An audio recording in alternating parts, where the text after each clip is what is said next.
अस्सलाम वालेकुम एवरीवन, कैसे हैं आप सब लोग। आज मैं आपके लिए लाई हूँ देसी मुर्गे का सालन जो बहुत ही लजीज बनता है। तो चलने बनाना शुरू करते हैं। ये मेरे पास है देसी मुर्गा जो कि मैंने वॉश कर लिया है। अब हम इसको कुकर में डालेंगे। पहले हम इसमें घी शामिल करेंगे, इसकी भुनाई करेंगे ताकि इसकी कोई स्मेल बाकी ना रहे और ये अच्छे से गल जाए। तो हम इसको फ्राई करेंगे।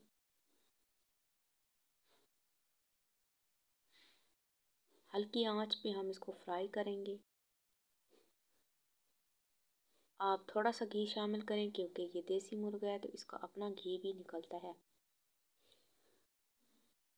तो भुनाई करने के बाद अब मैं इसमें शामिल करूँगी पानी। आपको पानी थोड़ा सा ही शामिल करना है क्योंकि ये प्रेशर कुकर है तो इसमें जल्दी से गल जाएगा।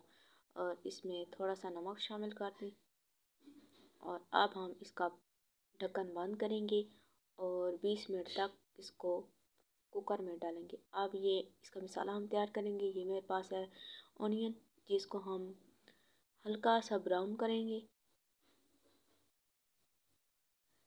दूसरे साइड पे हम इसका मसाला तैयार करेंगे।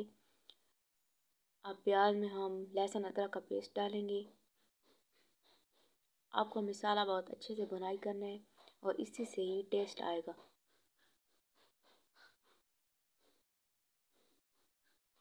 ये देखें अच्छी तरह भुनाई हो चुकी है। अब इसमें हम शामिल करेंगे टमाटर, सब्ज़ मिर्च, ये है कुछ मसाले, ज़ीरा, हल्दी और लाल मिर्च, धनिया पाउडर, नमक थोड़ा सा शामिल करेंगे क्योंकि हमने चिकन में पहले से ही शामिल किया था नमक।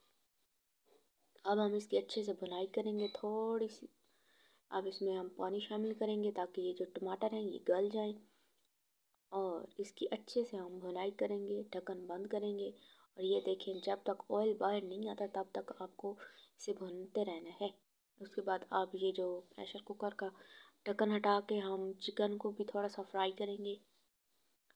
ये अच्छे से फ्राई हो चुकी है, मसाला भी इसके अंदर मिक्स हो चुका है। अब हम इसमें जो यखनी है बची थी वो इसमें डालेंगे और आप शोरबा बनाने के लिए थोड़ा सा पानी और शामिल कर सकते हैं।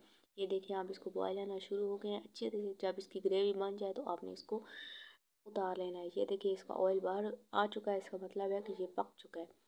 ये देखें जी फाइनल लुक, ये बहुत ही लजीज बनता है। आप ज़रूर ट्राई करें। ओके, अल्लाह हाफिज़।